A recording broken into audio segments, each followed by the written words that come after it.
चलिए ना, last class में शायद कौन सा पार्ट हो गया था अपना? एमओटी पूरा कंप्लीट कर लिया था अपने, ठीक है। चलिए, मॉलिक्यूलर ऑर्बिटल थ्योरी के बाद बेटा आगे बात करते हैं। तो नेक्स्ट जो है ना पॉइंट हमें डिस्कस करना है, या नेक्स्ट जो टॉपिक हमें डिस्कस करना है वो आता है बॉन्ड लेंथ। तो नेक्स्ट हेडिंग डालिएगा बॉन्ड लेंथ।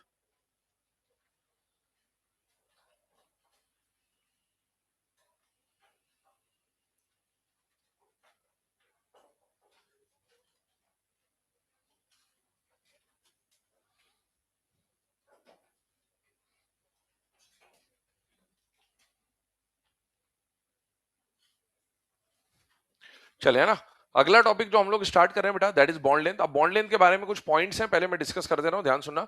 बॉन्ड लेंथ का मीनिंग क्या है? तो बेटा याद करिए, हम लोगों ने जब रेडियस वगैरह पढ़ा था पीरियोडिक टेबल में, तो हम लोग बार बार एक रिप्रेजेंटेशन कुछ इस तरह से लिखते थे, डी ए ए, या फिर हम लिखते थे डी ए बी, है ना। और ये डी ए ए या डी ए बी क्या बताता था कि दो एटम जो है जिनके बीच में बॉन्ड बना है, अगर ये ए ए है या ए बी है, तो इनके न्यूक्लियस से न्यूक्लियस का जो डिस्टेंस होता है उसे हम लोग क्या बोलते थे? इंटर न्यूक्लियर डिस्टेंस, है ना। और ये जो इंटर न्यूक्लियर डिस्टेंस होता है ना, इसी इंटरन्यूक्लियर डिस्टेंस को हम लोग क्या बोल सकते हैं बेटा? बॉन्ड लेंथ भी बोल सकते हैं। तो बॉन्ड लेंथ निकालने का मतलब है सीधे सीधे आपको क्या निकालना है? न्यूक्लियस से न्यूक्लियस का डिस्टेंस। लेकिन अब बॉन्ड लेंथ किन किन फैक्टर्स पर डिपेंड करेगा, अगर उसको हम देखें, तो बॉन्ड लेंथ बेटा तीन बेसिक फैक्टर्स पर डिपेंड करता है। पहला फैक्टर जो आ जाता है वो आ जाता है शेल नंबर, ठीक है। दूसरा फैक्टर जो आ जाता है शेल नंबर के अलावा वो आ जाता है अगर हम बात करें तो बॉन्ड ऑर्डर। और तीसरा फैक्टर जो आ जाता है बेटा वो आ जाता है चार्ज। तो ये तीन फैक्टर से हम लोग सॉल्व करेंगे। पहला फैक्टर है बेटा शेल नंबर। शेल नंबर कहने का मतलब क्या है कि मान लो दो एटम के बीच में इसका शेल नंबर जैसे मान लो 1 1 है, 2 2 है, 3 3 है, तो जैसे जैसे शेल नंबर बढ़ते हैं वैसे वैसे साइज बढ़ता है। और साइज बढ़ता है तो इंटरन्यूक्लियर डिस्टेंस बढ़ेगा। तो शेल नंबर बढ़ने से इंटरन्यूक्लियर डिस्टेंस बढ़ेगा और बॉन्ड लेंथ बढ़ जाएगी। पहला फैक्टर ये देखेंगे आप, है ना। दूसरा फैक्टर में क्या होगा? बाई चांस कभी शेल नंबर सेम हो जाए, ऐसा भी हो सकता है। तो शेल नंबर सेम होंगे तो सेकंड फैक्टर क्या लगाएंगे? Bond order. बॉन्ड ऑर्डर बढ़ने का मतलब है कि बॉन्ड लेंथ कम हो जाएगी। क्यों बॉन्ड ऑर्डर बढ़ने से बॉन्ड लेंथ कम होगी? आप जानते हो, अगर कार्बन कार्बन का सिंगल बॉन्ड है, कार्बन कार्बन का डबल बॉन्ड है, कार्बन कार्बन का ट्रिपल बॉन्ड है, तो बेटा जैसे जैसे बॉन्ड ऑर्डर बढ़ता है वैसे वैसे एटम पास आते हैं। और पास आते हैं तो इंटरन्यूक्लियर डिस्टेंस कम हो जाएगा, मतलब बॉन्ड लेंथ कम हो जाएगी। और चार्ज में हम लोग क्या करेंगे? तो कि जिसकी आप बॉन्ड लेंथ निकाल रहे हो उसके ऊपर प्लस आ रहा है या माइनस आ रहा है। प्लस आने का मतलब है वो केटाइन की तरह काम कर रहा है। और केटाइन का साइज पेरेंट एटम से बड़ा होता है या छोटा होता है? छोटा। और एनायन का मतलब है उसका साइज पेरेंट एटम से बड़ा होगा। और साइज छोटा हो जाएगा तो बॉन्ड लेंथ कम हो जाएगी, और साइज बड़ा हो जाएगा तो बॉन्ड लेंथ ज्यादा हो जाएगी। आइए इसको वन बाय वन डिस्कस करते हैं। बॉन्ड लेंथ में जब भी बॉन्ड लेंथ का क्वेश्चन आया, सबसे पहला फैक्टर जो हमें देखना है वो फैक्टर क्या रहेगा बेटा? Shell number. और जैसे जैसे शेल नंबर बढ़ते हैं वैसे वैसे इंटरन्यूक्लियर डिस्टेंस बढ़ता है, और इंटरन्यूक्लियर डिस्टेंस बढ़ेगा तो बॉन्ड लेंथ बढ़ जाएगी। दो एग्जांपल आपके सामने हैं, आइए वन बाय वन डिस्कस करते हैं। आपको बोला HF HCl HBr HI और बोला बॉन्ड लेंथ निकालो। तो बॉन्ड लेंथ का क्वेश्चन आते ही सबसे पहले फैक्टर जो दिमाग में आना चाहिए बेटा, that factor is shell number. दिमाग में शेल नंबर आना चाहिए। अगर हम शेल नंबर निकालें तो मुझे बताओ HF का शेल नंबर कितना होगा? 1 2। HCl का शेल नंबर है 1 3। HBr का शेल नंबर या पीरियड नंबर 1 4 है। और इसका शेल नंबर या पीरियड नंबर 1 5 है। आप देखो लेफ्ट टू राइट जाने पर क्या सभी का शेल नंबर सेम है या अलग अलग है बेटा? अलग अलग है। लेफ्ट टू राइट जाने पर शेल नंबर बढ़ रहा है, शेल नंबर बढ़ेगा तो साइज बढ़ेगा, साइज बढ़ेगा तो डिस्टेंस बढ़ जाएगा। और डिस्टेंस बढ़ जाएगा मतलब HF से ज्यादा बॉन्ड लेंथ किसकी होगी? HCl की। HCl से ज्यादा बॉन्ड लेंथ होगी HBr की। और HBr से ज्यादा बॉन्ड लेंथ किसकी आएगी? HI की। अगले एग्जांपल पे आते हैं। F2Cl2Br2I2। बोला आपको बॉन्ड लेंथ निकालना है। बॉन्ड लेंथ का क्वेश्चन आया तो सबसे पहला फैक्टर दिमाग में क्या आना चाहिए बेटा? Shell number. मुझे बताइए F2 में जो शेल नंबर देखोगे तो ये 2 2 वाला एलिमेंट है, ये 3 3 वाला एलिमेंट है, ये 4 4 वाला एलिमेंट है, और ये 5 5 वाला एलिमेंट है। क्या लेफ्ट टू राइट जाने पर शेल नंबर लगातार बढ़ रहा है या कम हो रहा है बेटा? बढ़ रहा है। और शेल नंबर बढ़ेगा तो बॉन्ड लेंथ भी बढ़ जाएगी, मतलब F2 से ज्यादा बॉन्ड लेंथ Cl2 की, Cl2 से ज्यादा बॉन्ड लेंथ Br2 की, और Br2 से ज्यादा बॉन्ड लेंथ किसकी आ जाएगी? I2 की। लेकिन कई बार ऐसा हो सकता है कि जो पहला फैक्टर शेल नंबर है वो काम ना करे। जैसे फॉर एग्जांपल आपको ये एग्जांपल दिया गया, C2H6 C2H4 C2H2, और आपको बोला गया इसके अंदर कौन सी बॉन्ड लेंथ निकालनी है? कार्बन कार्बन की। अब मुझे बताओ कार्बन कार्बन की बॉन्ड लेंथ निकालनी है, तो यहां भी कार्बन कार्बन की बॉन्ड लेंथ निकालनी है, यहां भी कार्बन कार्बन की बॉन्ड लेंथ निकालनी है, और यहां भी कार्बन कार्बन की बॉन्ड लेंथ निकालनी है। बॉन्ड लेंथ का क्वेश्चन आते ही पहला फैक्टर क्या लगाऊंगा? Shell number. बेटा कार्बन कार्बन का शेल नंबर जो यहां होगा वही कार्बन कार्बन का शेल नंबर यहां होगा, और वही कार्बन कार्बन का शेल नंबर यहां भी होगा, मतलब शेल नंबर में कोई चेंज नहीं आने वाला। तो अगर शेल नंबर अलग अलग है तो आप शेल नंबर से सॉल्व करिए। लेकिन कई बार ऐसा होगा कि शेल नंबर क्या हो जाएंगे? सेम। और अगर शेल नंबर सेम हो गया तो फिर आपको सेकंड फैक्टर क्या देखना पड़ेगा? Bond order. अब देखो बॉन्ड ऑर्डर की कहानी बताता हूं थोड़ा सा, फिर उस पर बढ़ते हैं। बॉन्ड ऑर्डर अगर आपको निकालना है तो बॉन्ड ऑर्डर निकालने के लिए 3 क्राइटेरिया होंगे बेटा आपके सामने। 3 तरह के केसेस बनेंगे। कौन-कौन से केसेस बनेंगे? पहला, बॉन्ड ऑर्डर निकालने के लिए अभी हमने रिसेंटली एक टॉपिक पढ़ा जो था एमओटी। याद करिए, हमने ट्रिक भी पढ़ी थी बॉन्ड ऑर्डर निकालने की। अगर 1 से लेकर 20 इलेक्ट्रॉन का डायटोमिक आया तो आपको पता होना चाहिए उसके बॉन्ड ऑर्डर के लिए हमें क्या लगाना पड़ेगा? एमओटी। 14 इलेक्ट्रॉन का बॉन्ड ऑर्डर 3, 15 का बॉन्ड ऑर्डर 2.5, ऐसा ऐसा हम लोग सॉल्व कर सकते हैं ना। तो मान लो 1 से लेकर 20 इलेक्ट्रॉन का कोई एग्जांपल है, जैसे इधर देखिएगा, ये डायटोमिक है या पॉलीएटॉमिक है? पॉली। ये क्या है? पॉली। ये क्या है? पॉली। ये क्या है? पॉली। ये क्या है? पॉली। ये क्या है? डाई। क्या ये 1 से 20 का डायटोमिक है? यस। और मुझे अगर इस क्वेश्चन में बॉन्ड ऑर्डर निकालने की आवश्यकता है, वैसे तो मुझे पता है कि एनएन में ट्रिपल बॉन्ड होता है, ठीक है, पर फिर भी कोई और भी आ सकता है ना। तो अगर मुझे पता है कि ये N2 है और मुझे बॉन्ड ऑर्डर निकालना है, तो अगर 1 से लेकर 20 इलेक्ट्रॉन वाला केस है और मुझे बॉन्ड ऑर्डर निकालने की जरूरत है, तो मेरे दिमाग में एमओटी होना चाहिए कि मैं एमओटी से इसको सॉल्व कर सकता हूं। जैसे इधर देखिए, यहां पर देखिए, इस एग्जांपल को देखिए, ये कौन आ रहा है बेटा? सीओ। क्या ये 1 से लेकर 20 इलेक्ट्रॉन का डायटोमिक है बेटा? यस। तो 1 से लेकर 20 इलेक्ट्रॉन का डायटोमिक, तो मुझे अगर बॉन्ड ऑर्डर निकालना है तो मेरे दिमाग में क्या आ जाना चाहिए? एमओटी से सॉल्व हो जाएगा। इसके अलावा अगले पॉइंट पे आता हूं। अगर 1 से लेकर 20 इलेक्ट्रॉन का डायटोमिक है, एमओटी से सॉल्व कर लीजिए। दूसरा केस है, अगर ऑक्सी एनायन आ गया, तो याद करिए ऑक्सी एनायन में दिक्कत क्या होती थी आपको? कहीं पर तो सिंगल दिखता था, जिस ऑक्सीजन पे माइनस होता है वो सिंगल बॉन्ड बनाएगा और जो न्यूट्रल वाला ऑक्सीजन है वो डबल बॉन्ड बनाएगा। तो ऑक्सी एनायन में कहीं पर सिंगल दिखता था और कहीं पर डबल दिखता था, लेकिन याद करिए इसके अंदर हमने बोला था इसमें ना कहीं सिंगल होता है ना कहीं डबल बॉन्ड होता है, कॉन्जुगेशन होता है, रेजोनेंस होता है। और उसके लिए हमने एक फॉर्मूला लिखा था 1 प्लस पाई बाय सिग्मा, जिसकी वजह से हम इसका बॉन्ड ऑर्डर निकाल सकते हैं। तो मान लो अगर एमओटी का केस है तो एमओटी से बॉन्ड ऑर्डर निकालिए। मान लीजिए ऑक्सी एनायन है तो इसकी मदद से बॉन्ड ऑर्डर निकालना पड़ेगा।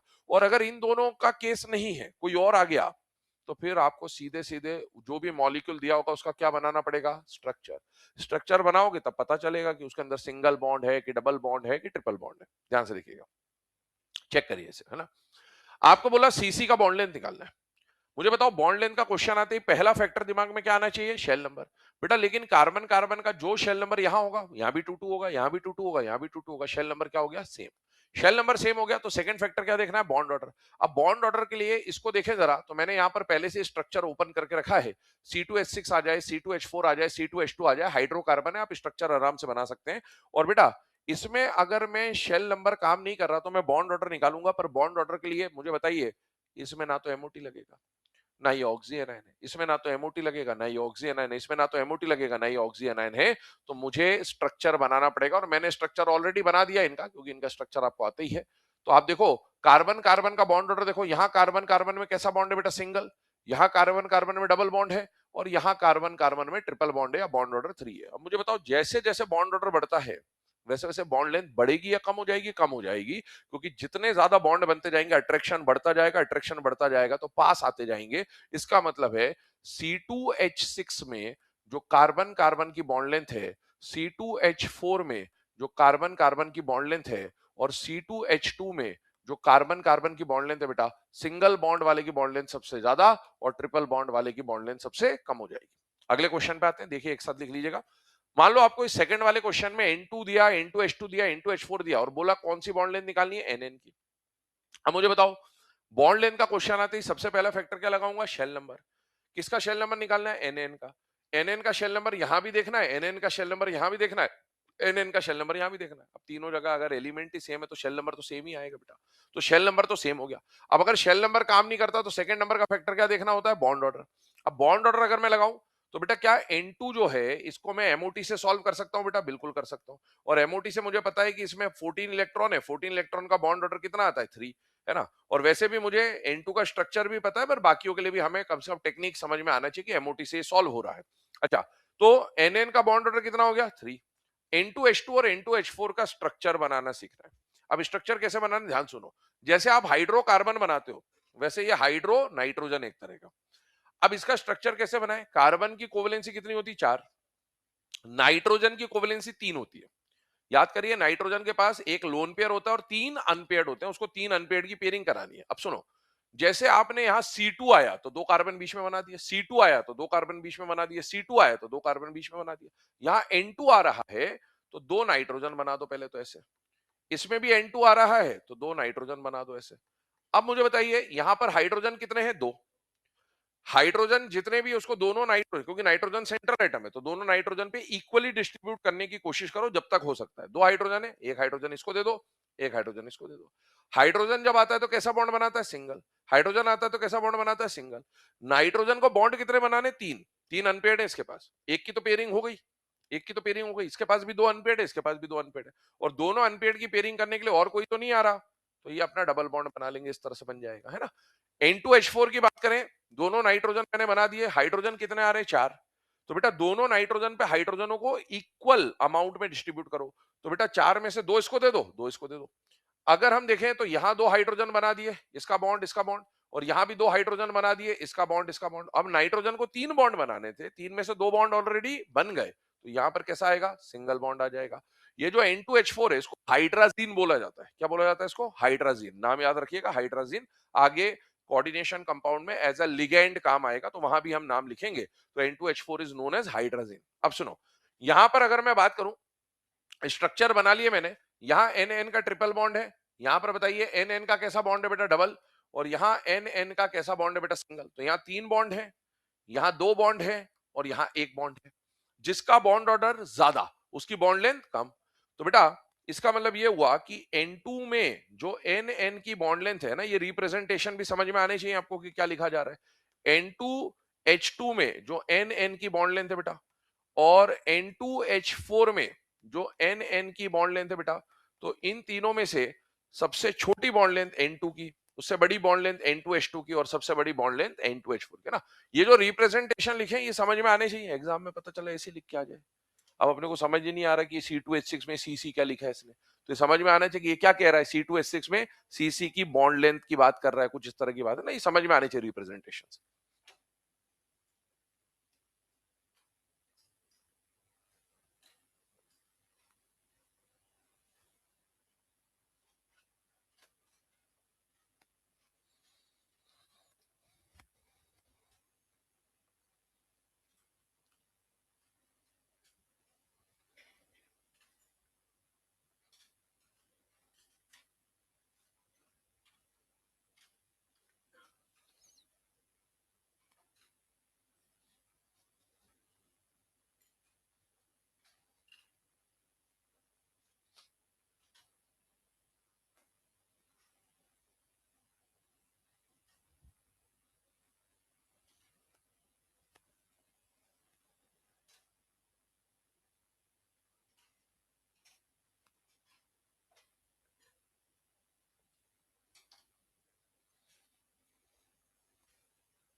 हाँ जी, लिखना है बेटा, हैप्पी न्यू ईयर।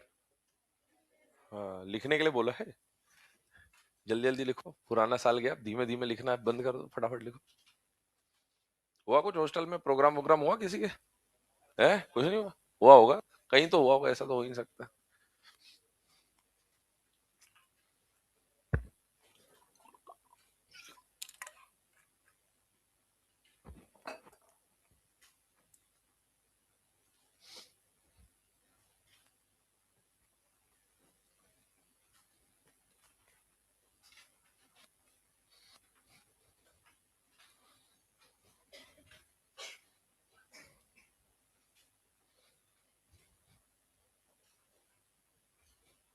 चले, है ना।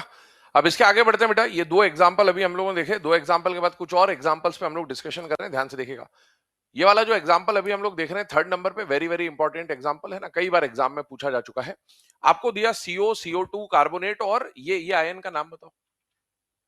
ये कार्बोनेट, ये कौन है? फॉर्मेट आयन है।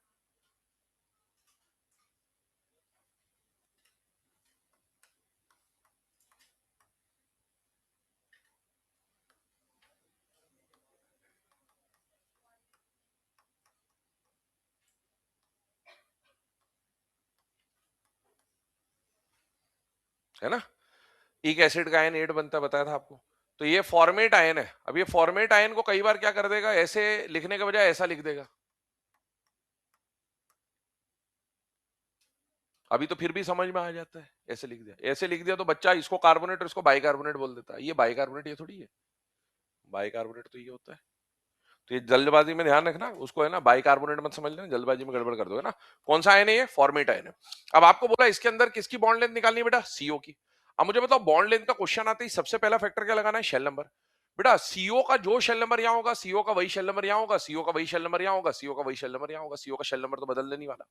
तो अगर चारों जगह मेरे को सेम एटम्स को कंपेयर करना है तो bond length will be same, है ना। मतलब बॉन्ड लेंथ क्या, shell number will be same. Shell number same हो गया तो सेकंड फैक्टर क्या लगाऊंगा, बॉन्ड ऑर्डर। अब बॉन्ड ऑर्डर में मुझे ये देखो क्या ये डाइटोमिक है या नहीं है बेटा, है। तो इसमें हमें क्या लगाना पड़ेगा, एमओटी। एमओटी लगाओगे तो इसमें 14 इलेक्ट्रॉन है। 14 इलेक्ट्रॉन का बॉन्ड ऑर्डर कितना आता है, 3। तो इसका बॉन्ड ऑर्डर 3 हो गया। अच्छा बॉन्ड ऑर्डर 3 कैसे हो गया, उसके लिए मैं इसका स्ट्रक्चर भी आपको एक बार बता देता हूं। कार्बन में और ऑक्सीजन में एक तो डबल बॉन्ड बन जाएगा, और इसके पास एक लोन पेयर है, वो कार्बन के वेकेंट ऑर्बिटल में डोनेट कर देगा। जैसा सिंगलेट प्लेट में आप पढ़ते हैं कार्बन के पास एक वेकेंट ऑर्बिटल होता है, तो ये इस तरह का बैक बॉन्डिंग होता है इसके अंदर। तो इसका बॉन्ड ऑर्डर कितना आता है, 3, ठीक है।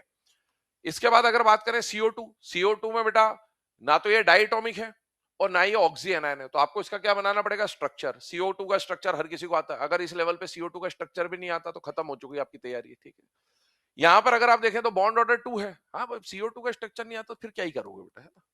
तो CO2 का बॉन्ड ऑर्डर कितना आ रहा है, 2। 4 मत लिख देना कि पता चला आप 2 और 2 4 कर दो, है ना। बॉन्ड ऑर्डर का मतलब है किन्हीं दो एटम के बीच में कितने बॉन्ड है, तो वो मैं CO को यहां देखूं तो भी 2 है और यहां देखूं तो भी 2 है। अगले पे आते हैं कार्बोनेट पर। मुझे बताओ क्या कार्बोनेट अपने आप में एक ऑक्सी एनायन है या नहीं, ये बेटा है। और मुझे बताइए जो फॉर्मेट आपको दिख रहा है, क्या ये भी अपने आप में एक ऑक्सी एनायन है या नहीं, बेटा है, ऑक्सी एनायन। और ऑक्सी एनायन आ गया तो आप जब उसका स्ट्रक्चर बनाओगे तो कहीं सिंगल बॉन्ड मिलेगा, कहीं डबल बॉन्ड मिलेगा, लेकिन वास्तविकता में ना कोई सिंगल होगा ना कोई डबल होगा।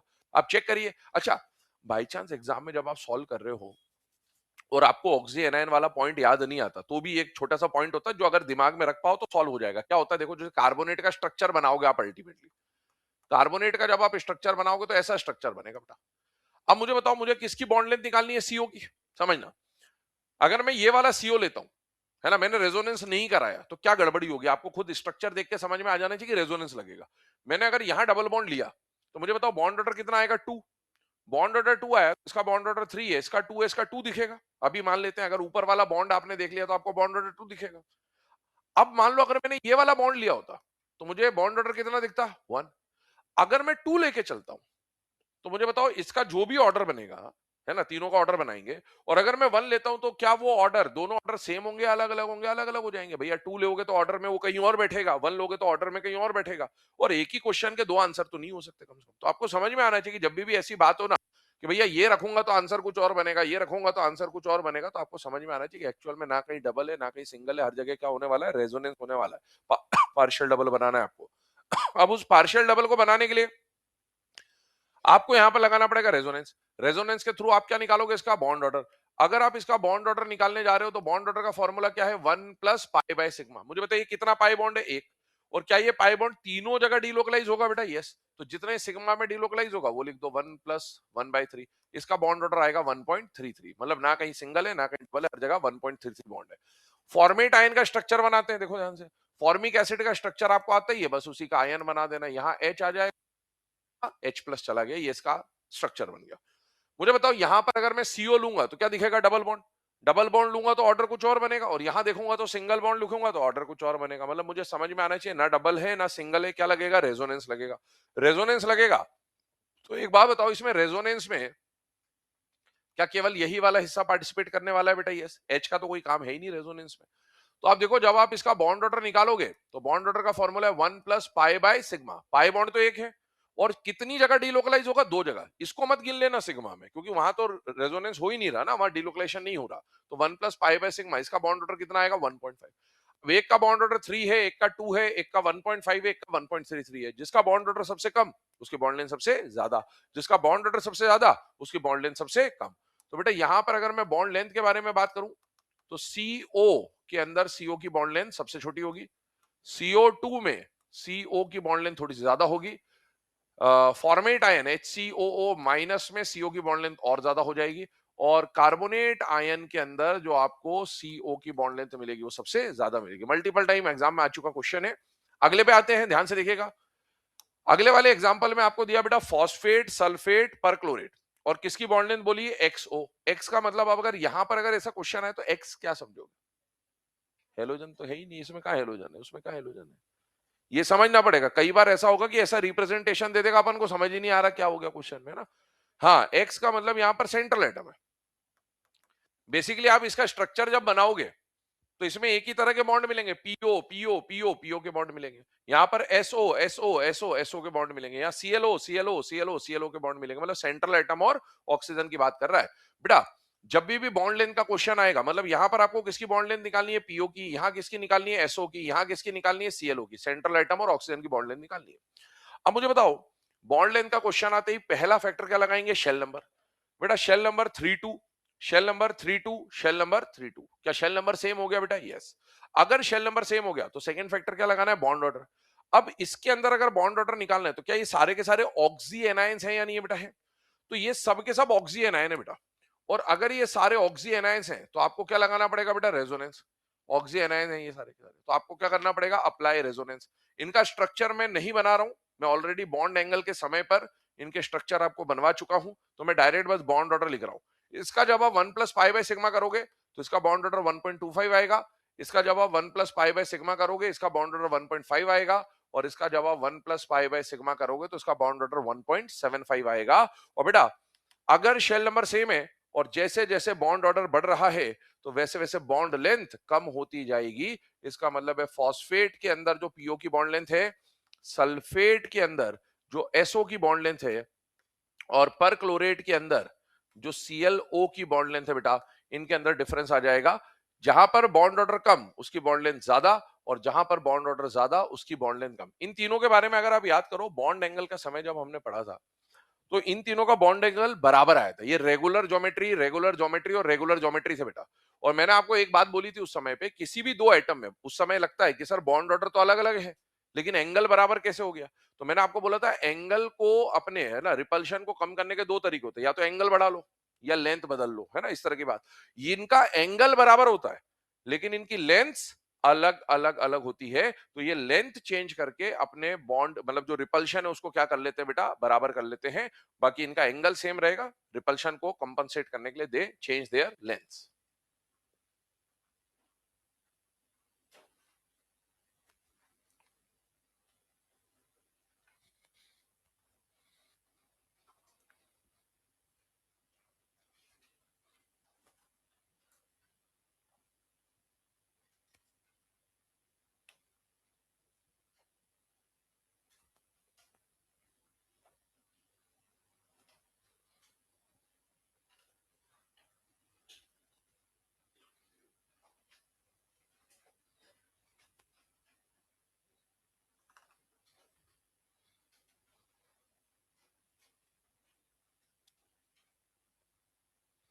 चलिए ना, अभी ना एग्जांपल के बाद अगले एग्जांपल पे मूव करते हैं। नेक्स्ट एग्जांपल जो आपके सामने आता है बेटा, that is O3 O2 H2O2।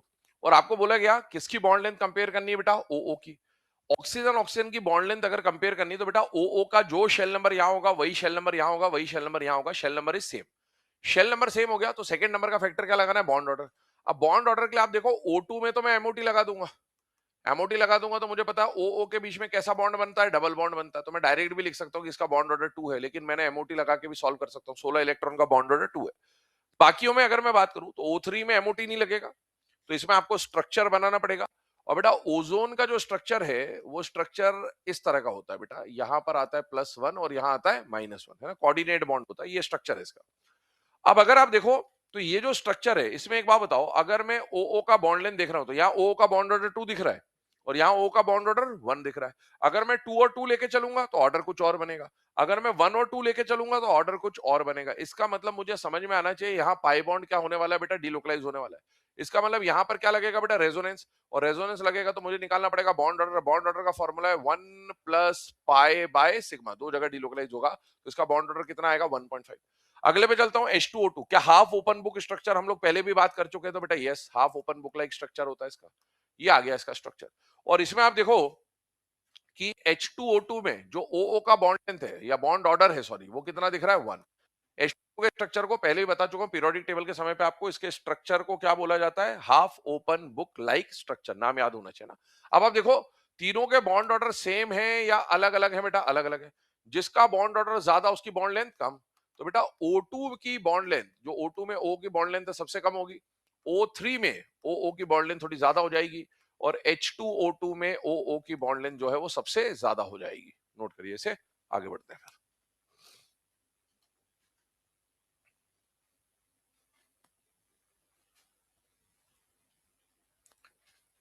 तो बॉन्ड लेंथ का क्वेश्चन आते ही पहला फैक्टर मैंने आपको बता दिया जो दिमाग में रखना है, that is shell number. Shell number के बाद सेकंड नंबर का जो फैक्टर आपको देखने को मिलता है, वो सेकंड नंबर का फैक्टर हो जाता है बॉन्ड ऑर्डर। अब बॉन्ड ऑर्डर निकालने के लिए अगर एमओटी वाला केस है तो एमओटी की मदद से बॉन्ड ऑर्डर निकालिए, अगर रेजोनेंस वाला केस है तो 1+π/σ की मदद से बॉन्ड ऑर्डर निकालिए, और अगर दोनों ही नहीं है तो फिर स्ट्रक्चर बनाना आना चाहिए। स्ट्रक्चर बना के आपको बॉन्ड ऑर्डर निकालना है।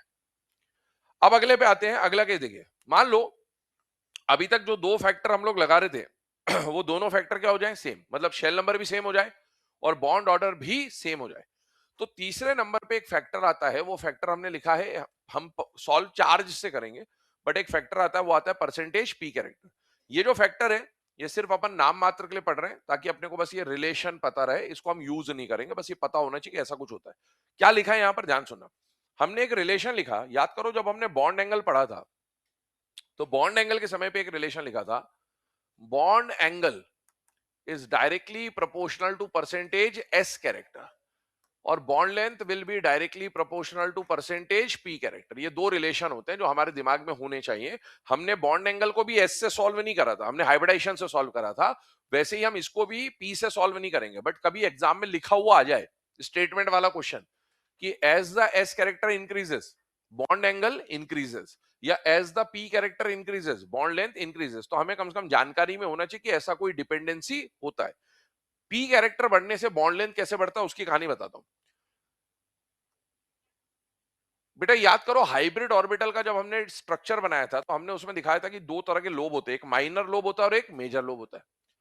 अगर मान लो हाइब्रिडाइजेशन एसपी है ना, तो एसपी में पी कैरेक्टर कितना है? 50%। मान लो अगर हाइब्रिडाइजेशन sp2 है तो पी कैरेक्टर हो जाएगा 66.6%। अगर sp3 है तो पी कैरेक्टर कितना हो जाएगा बेटा? 75%, है ना। तो आप बताइए जैसे जैसे हाइब्रिड ऑर्बिटल का हाइब्रिडाइजेशन बदल रहा है क्या पी कैरेक्टर भी बदल रहा है? यस। और इस पी कैरेक्टर बदलने से क्या होता है वो देखिए, उससे ये जो मेजर लोब है ना इसकी लेंथ बढ़ती है बेटा। यस, होता जाता है।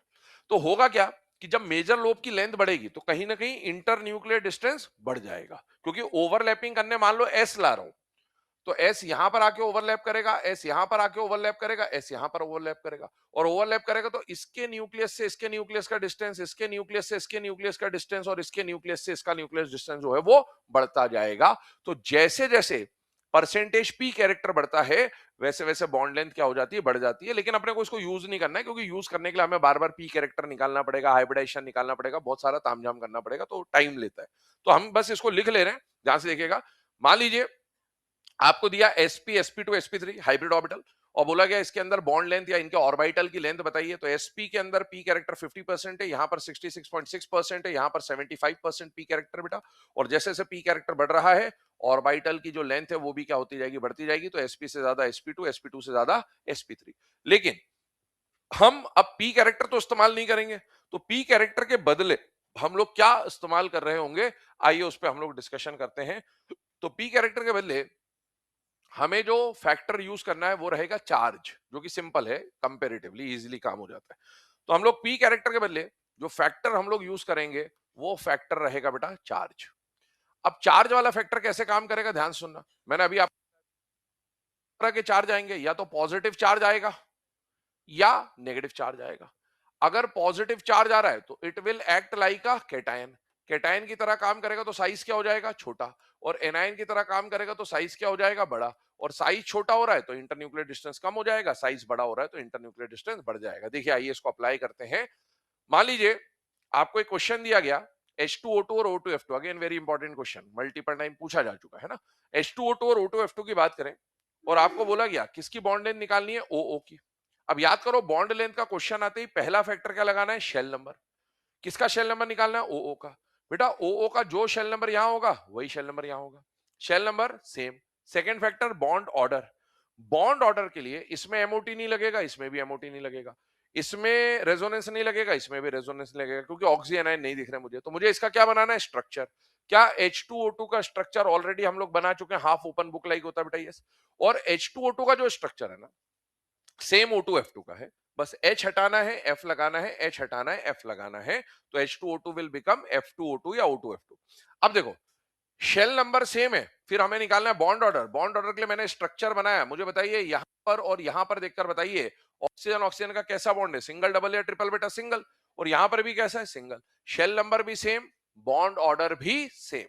तीसरा फैक्टर वैसे तो पी कैरेक्टर होना चाहिए, लेकिन हम इसका इस्तेमाल नहीं कर रहे हैं, तो हम किसका इस्तेमाल कर रहे हैं, चार्ज का। अब चार्ज को पहचानना है, चार्ज किसके ऊपर निकालना है बेटा, जिसकी बॉन्ड लेंथ निकालनी है, ओ पे।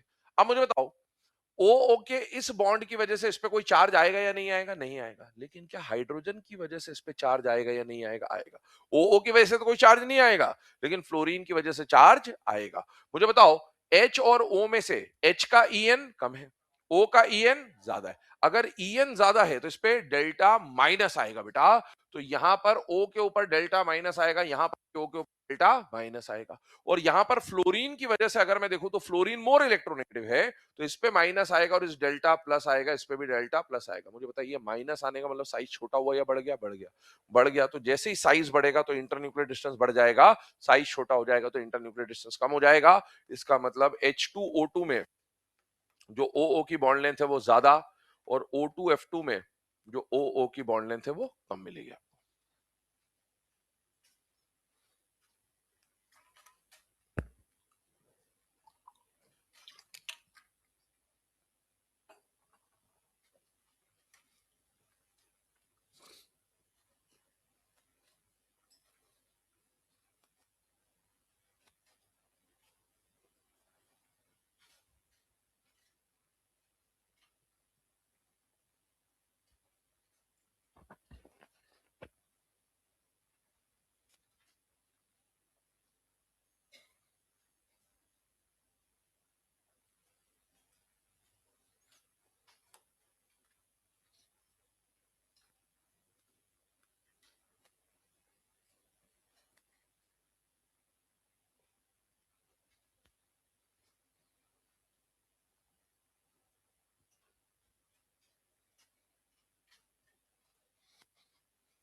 चलिए, है ना। अब इसके बाद आगे बढ़ते हैं बेटा अगले केसेस की तरफ। तो ये एक एग्जांपल अभी हमने चार्ज वाले फैक्टर पे किया। चार्ज वाले फैक्टर पे कुछ और एग्जांपल देख रहे हैं इसी पैटर्न के, ध्यान से देखिएगा। मान लो आपको दिया गया बेटा N2H4 और मान लीजिए दिया गया N2F4। कहानी सुनना, जैसे अभी हमने H2O2 और O2F2 में क्या किया था, H हटाया था और F लगाया था। यहां पर भी आप देखो H हटेगा F लगेगा, यहां पर भी H हटेगा F लगेगा। C2H6 का स्ट्रक्चर ऑलरेडी आपको आता है, तो C2F6 आप वैसे का वैसा बनाएंगे, बस H के बदले F आएगा। N2H4 अभी मैंने बोला था हाइड्राजीन बोलते हैं इसको। N2H4 का जो स्ट्रक्चर है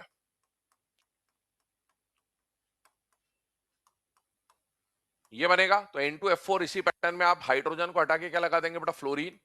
तो this will become the structure of N2F4। और सिमिलरली अगर मैं C2H6 की बात करूं तो ऑलरेडी आपको पता है C2H6 का स्ट्रक्चर, और उसमें अगर हम हाइड्रोजन को हटा के फ्लोरीन लगा देंगे तो C2H6 will get converted into C2F6, है ना। ये स्ट्रक्चर है। अब आप देखो इन स्ट्रक्चर्स के अंदर, स्ट्रक्चर तो मैंने बना दिया पहले ही हम लोग लाइन वाइज सॉल्व करें पहले तो। आप देखिए आपको बोला N2H4 में किसकी बॉन्ड लेंथ निकालनी है, NN की। बेटा जिसकी भी बॉन्ड लेंथ निकालनी है, सबसे पहला फैक्टर शेल नंबर। NN का शेल नंबर NN का शेल नंबर सेम होगा, CC का शेल नंबर CC का शेल नंबर सेम होगा। शेल नंबर सेम तो सेकंड फैक्टर बॉन्ड ऑर्डर। ना तो इनमें एमओटी लगेगा, ना इनमें ऑक्सी एनायन दिख रहा है तो रेजोनेंस, तो मुझे सीधे सीधे बना लेना है स्ट्रक्चर। स्ट्रक्चर बनाया, तो स्ट्रक्चर बनाने के बाद एन एन का बॉन्ड ऑर्डर, और यहां पर भी एन एन का बॉन्ड ऑर्डर क्या दिख रहा है बेटा, सिंगल और सिंगल। मान लो एक जगह सिंगल होता एक जगह डबल होता, तो डबल वाला छोटा होता सिंगल वाला बड़ा होता, लेकिन बॉन्ड ऑर्डर सेम है। यहां पर भी सीसी का सिंगल बॉन्ड है और यहां पर भी सीसी का सिंगल बॉन्ड है, मतलब बॉन्ड ऑर्डर सेम है। बॉन्ड ऑर्डर सेम होने के बाद अगला फैक्टर लगाना होता है चार्ज। चार्ज की अगर मैं बात करूं तो हाइड्रोजन की वजह से नाइट्रोजन पे माइनस आएगा, और फ्लोरीन की वजह से नाइट्रोजन पे प्लस आएगा, बेटा हाइड्रोजन की वजह से कार्बन पे माइनस आएगा और फ्लोरीन की वजह से कार्बन पे प्लस आएगा। जहां माइनस आएगा वहां साइज बड़ा हो जाएगा, जहां प्लस आएगा साइज छोटा हो जाएगा, माइनस है साइज बड़ा हो जाएगा, प्लस है साइज छोटा हो जाएगा। इसका मतलब है अगर हम इसमें बॉन्ड लेंथ का ऑर्डर लिखना चाहें तो N2H4 में NN की जो बॉन्ड लेंथ है वो ज्यादा, N2F4 में जो NN की बॉन्ड लेंथ है वो कम। सिमिलरली यहां पर अगर हम बात करें तो C2H6 में जो CC की बॉन्ड लेंथ है वो ज्यादा और C2F6 में जो CC की बॉन्ड लेंथ है बेटा वो कम हो जाएगी।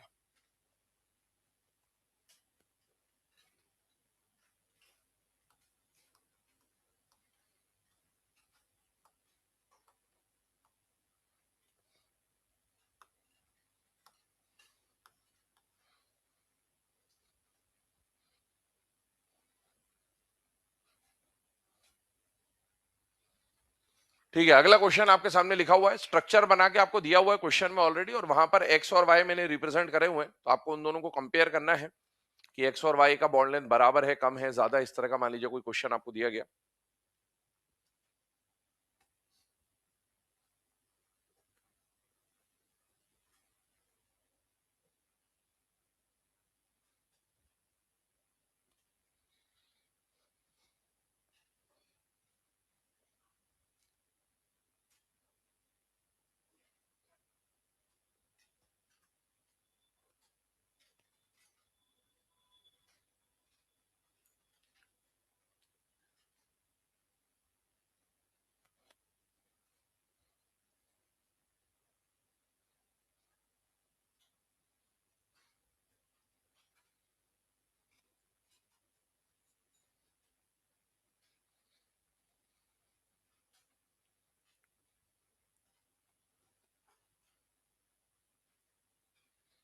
चलिए बताइए एक्स और वाई में से क्या रहेगा बेटा ऑर्डर, बराबर है, कम ज्यादा है बेटा, कम ज्यादा, कौन बड़ा आएगा इनमें से? वाई। क्यों ज्यादा हो जाएगा? शेल नंबर वाला फैक्टर है बेटा। यहाँ पर एक्स का मतलब है आपको सल्फर फ्लोरीन की बॉन्ड लेंथ निकालनी है और एसई का मतलब है आपको सेलेनियम और फ्लोरीन की बॉन्ड लेंथ निकालनी है बेटा, ओल्ड स्टाइल से टीपो। इसका अगर आप शेल नंबर देखते हैं तो बेटा इसका शेल नंबर आएगा 32 और इसका शेल नंबर देखते हैं तो आएगा 42 और 32 के मुकाबले 42 की बॉन्ड लेंथ क्या हो जाएगी? ज्यादा। चलिए है ना, अब इसी में आगे बात करते हैं और क्या पैटर्न के क्वेश्चन बन सकते हैं, तो आइए उस पर भी डिस्कशन करते हैं।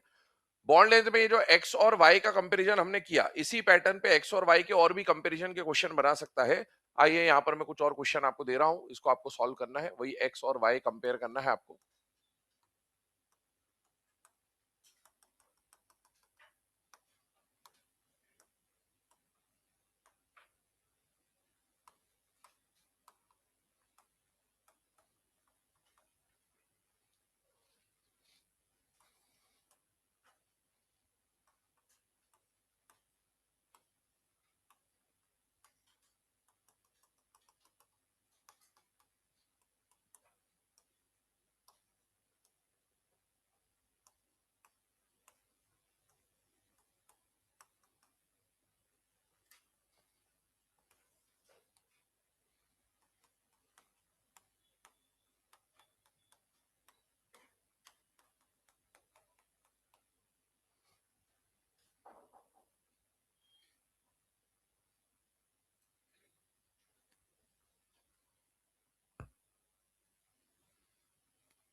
चलिए बताइए फर्स्ट वाले क्वेश्चन में क्या रहेगा बेटा, एक्स और वाई की बॉन्ड लेंथ का के बारे में क्या है। यहाँ पर पीसीएल का बॉन्ड लेंथ है, यहाँ भी पीसीएल का बॉन्ड लेंथ है, क्या दोनों की बॉन्ड लेंथ बराबर है, कम ज्यादा है बेटा? कम ज्यादा है। कौन ज्यादा होगा? वाई। क्यों ज्यादा होगा? Axial bond length. याद करिए sp3d और sp3d3 में आपको लिखाया गया था कि इसमें इक्वेटोरियल और एक्सियल में से एक्सियल वाली जो बॉन्ड लेंथ होती है वो बड़ी होती है और इक्वेटोरियल वाली बॉन्ड लेंथ जो होती है वो छोटी होती है ना, रिपल्शन को कम करने के लिए। यहां पर आइए अगेन, PCl5 है, sp3d है, ये x है और ये y है। बेटा x और y में एक्सियल वाली बॉन्ड लेंथ हमने बोला sp3d में एक्सियल वाली बॉन्ड लेंथ बड़ी होती है, लेकिन याद करिएगा ये जब हमने पॉइंट लिखा था उसमें एक पॉइंट लिखा था ब्रैकेट में, if all side atoms are same. अगर सभी साइड एटम सेम है तो एक्सियल और इक्वेटोरियल में से एक्सियल वाली बॉन्ड लेंथ क्या हो जाएगी? बड़ी। लेकिन यहां पर देखो, जिसको आप कंपेयर करने जा रहे हो, नॉर्मली एक्सियल बड़ा होता है, लेकिन कब बड़ा होता है? जब सारे साइड आइटम सेम होते हैं। यहां साइड आइटम सेम नहीं है।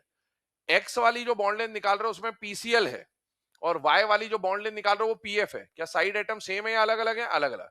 अगर साइड आइटम अलग है तो फिर फैक्टर से ही सॉल्व करिए बेटा। पहला फैक्टर क्या लगाओगे? Shell number. इसका शेल नंबर 33 है, इसका शेल नंबर 32 है, तो यहाँ एक्सियल और इक्वेटोरियल में से इक्वेटोरियल बड़ी रहेगी, क्योंकि यहाँ पर सभी साइड आइटम सेम नहीं है, तो it will be solve using shell number.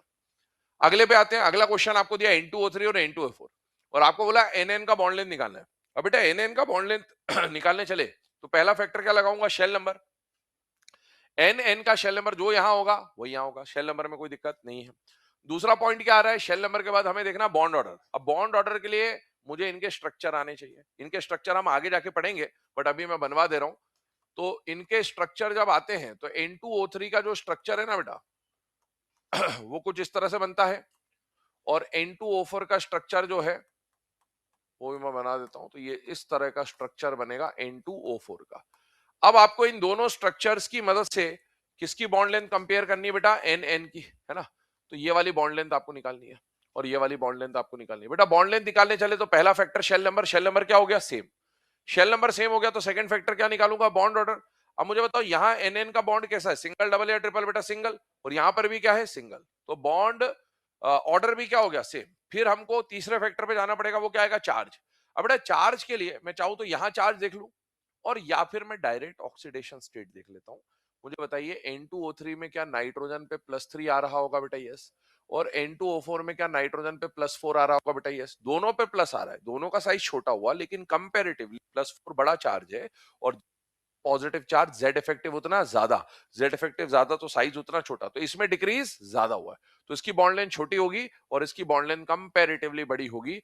तो बेटा N2O3 में जो NN बॉन्ड लेंथ है और N2O4 में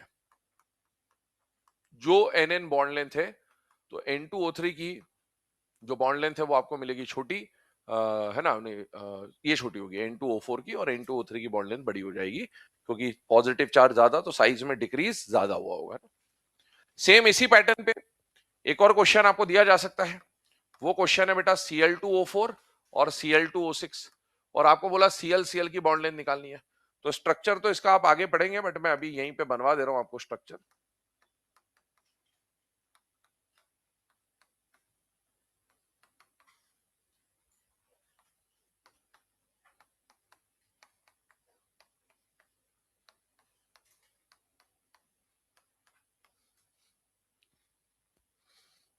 अगर आप इन दोनों स्ट्रक्चर को देखें बेटा, Cl का शेल नंबर तो सेम हो जाएगा। शेल नंबर सेम होने के बाद आपको निकालना पड़ेगा बॉन्ड ऑर्डर।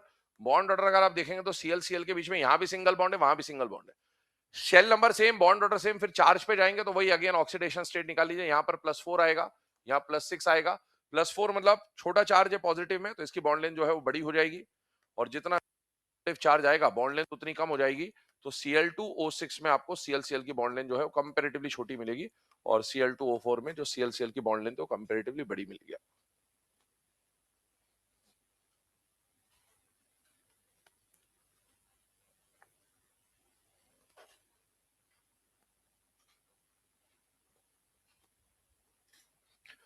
तो बॉन्ड लेंथ में पहला फैक्टर बेटा शेल नंबर देख लें, सेकंड नंबर पे बॉन्ड ऑर्डर देख लीजिए। बॉन्ड ऑर्डर भी सेम हो जाए तो फिर चार्ज की मदद सॉल्व कर सकते हैं।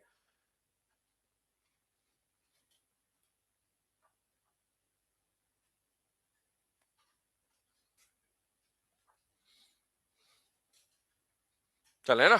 अब इसके बाद आगे बात करते हैं कुछ और क्वेश्चंस पे, ध्यान से देखिएगा।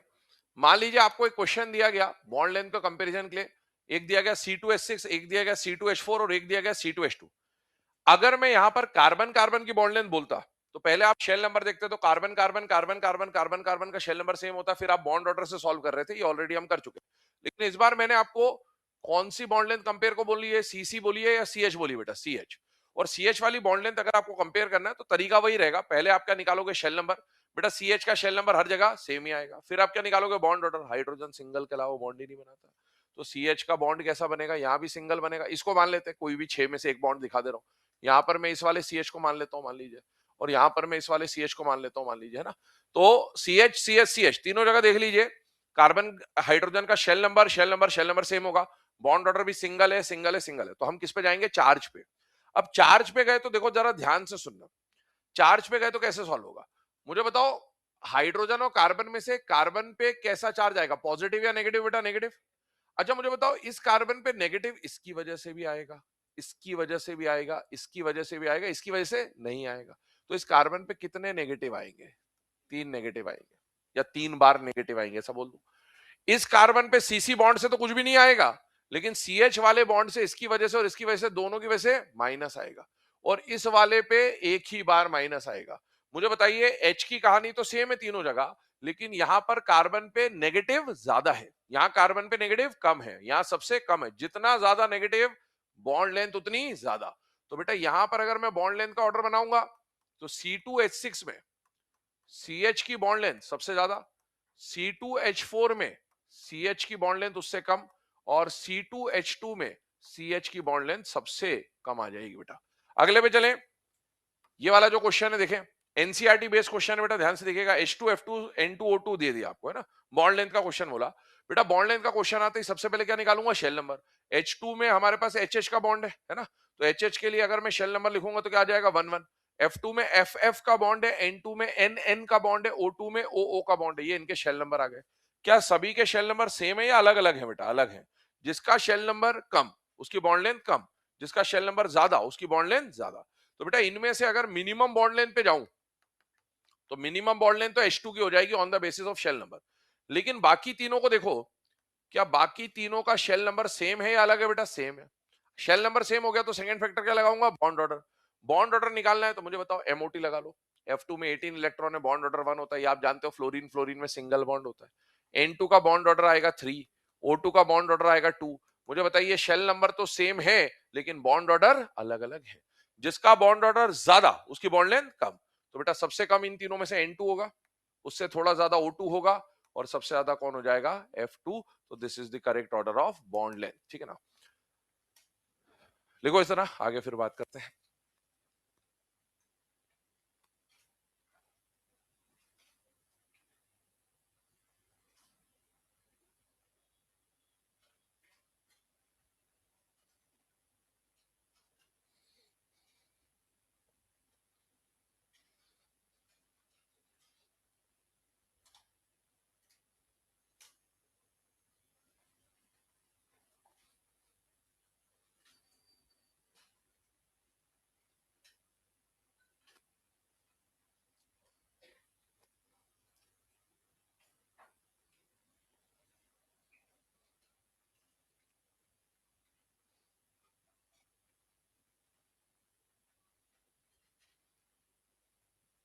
चले, है ना। इसके बाद आते हैं नोट पे, कुछ बात कर रहे हैं। ये जो नोट आपको लिखाया जा रहा है, ये एनसीईआरटी में कुछ डेटा आपको गिवन है ना, टेबल दिया हुआ है।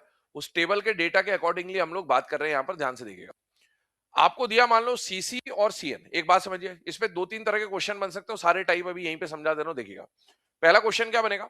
Carbon carbon single bond, carbon carbon double bond, carbon carbon triple bond, ये तीनों आपको दिए कंपेयर करने के लिए। Shell number same same same, bond order बढ़ रहा है, बॉन्ड लेंथ कम हो जाएगी, तो इनका बॉन्ड लेंथ डिक्रीजिंग है। CN single, CN double, CN triple, shell number same, shell number same, shell number same, bond order बढ़ रहा है, बॉन्ड लेंथ कम हो जाएगी, तो इसका भी डिक्रीजिंग है, इसका भी डिक्रीजिंग है। लेकिन अब इसका आपस में कंपेरिजन आ गया, इसका सिंगल इससे, इसका डबल इससे, इसका ट्रिपल इससे। मान लीजिए ऐसा क्वेश्चन आ गया।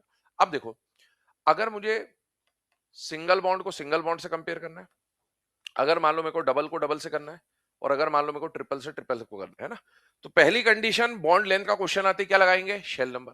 बेटा अब इधर ध्यान से सुनना और समझना है ना कहानी को। आप मुझे बताइए, सीसी और सीएन मैं शेल नंबर लगा रहा हूं, क्या इसका शेल नंबर 22 होगा और इसका शेल नंबर भी 22 होगा? बेटा यस, शेल नंबर सेम है। शेल नंबर सेम होने के बाद सेकंड फैक्टर मैंने आपको क्या बोला? बॉन्ड ऑर्डर निकालिए। आपको दे ही रखा है यहां भी सिंगल बॉन्ड है और दे रखा है यहां भी सिंगल बॉन्ड है। जब सिंगल सिंगल कंपेयर करो, शेल नंबर इसका भी 22 होगा, 22 होगा, बॉन्ड ऑर्डर 1 1 है। शेल नंबर 22 होगा, शेल नंबर 22 होगा, बॉन्ड ऑर्डर 22 है। शेल नंबर 3 होगा, मतलब 22 होगा, 22 होगा, बॉन्ड ऑर्डर 3 3 है। मतलब ये कहानी शेल नंबर और बॉन्ड ऑर्डर से तो सॉल्व नहीं होने वाली। अब अगर शेल नंबर सेम है, बॉन्ड ऑर्डर भी सेम है, तो तीसरा फैक्टर क्या लगाओगे? चार्ज।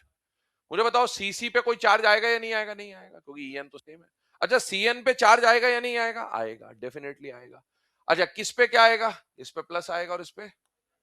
अच्छा, इस चार्ज से आप ये नहीं बता पाओगे कि कौन सा बॉन्ड लेंथ बड़ा है और कौन सा छोटा है? एक पे चार्ज आया नहीं, दूसरे पे आया जरूर है, लेकिन आप कंपेयर नहीं कर पाओगे। क्यों नहीं कर पाओगे? क्योंकि एक पे प्लस आ गया, एक पे माइनस आ गया।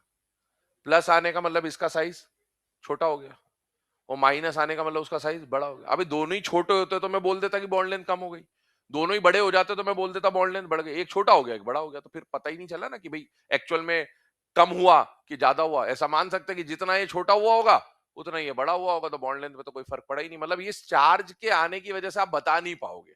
इससे पहले वाले केसेस में क्या हो रहा था, जैसे वो पहला वाला क्वेश्चन देखो, वहां कार्बन पे माइनस ही था, माइनस ही था, माइनस ही था। तो एक पे हमने देख लिया किस पे ज्यादा माइनस है, किस पे कम माइनस है, कंपेयर इजी हो गया। अब एक पे प्लस आ गया, एक पे माइनस आ गया, एक छोटा हो गया, एक बड़ा हो गया, तो कंपेरेटिवली जो भी हुआ वो इसी के अंदर हुआ। तो इसी के अंदर एक छोटा हो गया, इसी के अंदर एक बड़ा हुआ, तो नेट डिफरेंस पता नहीं चल पाया कि हुआ क्या। तो आप ऐसे चार्ज से सॉल्व नहीं कर पा रहे हो। सुनना फिर से, shell number same, bond order same, charge आया, लेकिन सॉल्व नहीं कर पाओगे। अब अगर ये तीनों फैक्टर काम ना करें तो घूम फिर के वापस से पहले फैक्टर पे आ जाना है। पहला फैक्टर कौन सा है? Shell number. तीनों काम ना करें, घूम फिर के वापस से पहले फैक्टर पे आइए। पहला फैक्टर क्या बोल रहा है, ध्यान से देखिएगा।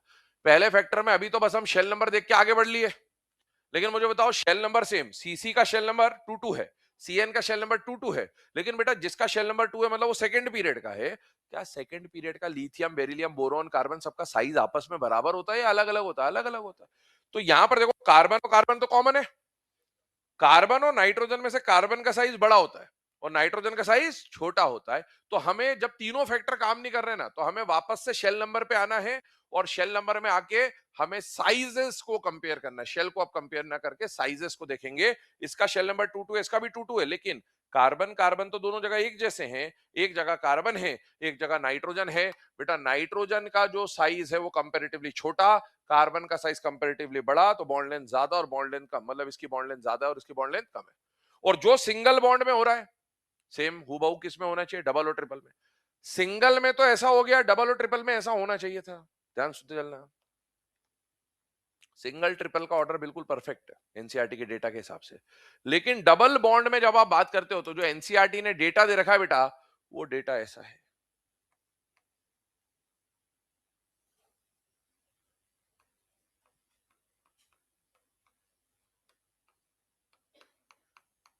ठीक है, तो सिंगल और ट्रिपल तो इजीली है ना, मतलब कि भाई सीसी का बॉन्ड लेंथ बड़ा होगा, सीएन का बॉन्ड लेंथ छोटा होगा। जो काम सिंगल में होना था वही डबल में होना था, वही ट्रिपल में भी होना था।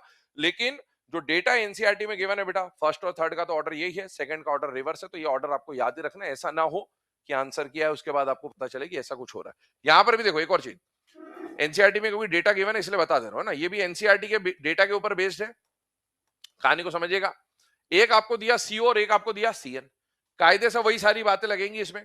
सीओ का बॉन्ड लेंथ छोटा होना चाहिए और सीएन का बॉन्ड लेंथ बड़ा होना चाहिए कंपैरेटिवली, है ना। लेकिन इन दोनों का जो डेटा है वो बिल्कुल बराबर दे रखा है एनसीईआरटी ने। तो आपको बॉन्ड लेंथ में ये दो चीजें हैं, आज तक तो क्वेश्चन नहीं आया इसके ऊपर, बट एनसीईआरटी का डेटा है, याद हो जाए तो कर लेना, वरना आपकी इच्छा है।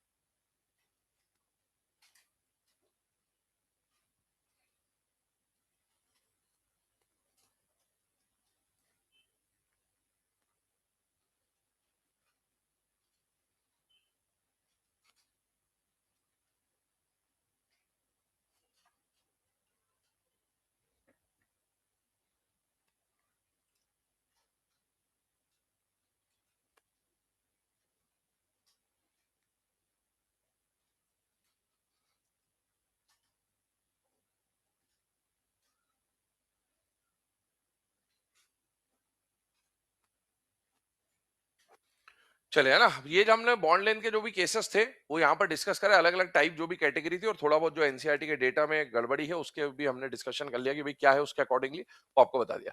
अब आगे बढ़ते हैं। यहाँ पर बॉन्ड लेंथ को डिस्कस करने के बाद कोवेलेंट बॉन्ड से रिलेटेड जो भी बातें थी वो सारी हमारी कंप्लीट हो चुकी है। अब हमें वीक फोर्सेस के बारे में पढ़ना है। तो वीक फोर्सेस में आप जानते हैं बेटा, दो तरह के वीक फोर्स होते हैं, एक तो होता है हाइड्रोजन बॉन्ड और एक होता है वंडरवॉल फोर्स। तो दोनों में से पहले हम हाइड्रोजन बॉन्डिंग को डिस्कस कर रहे हैं क्योंकि ये ज्यादा इंपॉर्टेंट वीक फोर्स है, और बाकी फिर जो बचे हुए वीक फोर्स है उसके बाद देखेंगे। तो हेडिंग डालिएगा हाइड्रोजन बॉन्डिंग। अब हाइड्रोजन बॉन्डिंग है क्या, तो पहले इसको मैं समझा दे रहा हूं आपको, फिर डेफिनेशन लिखवाता हूं, ध्यान से देखना।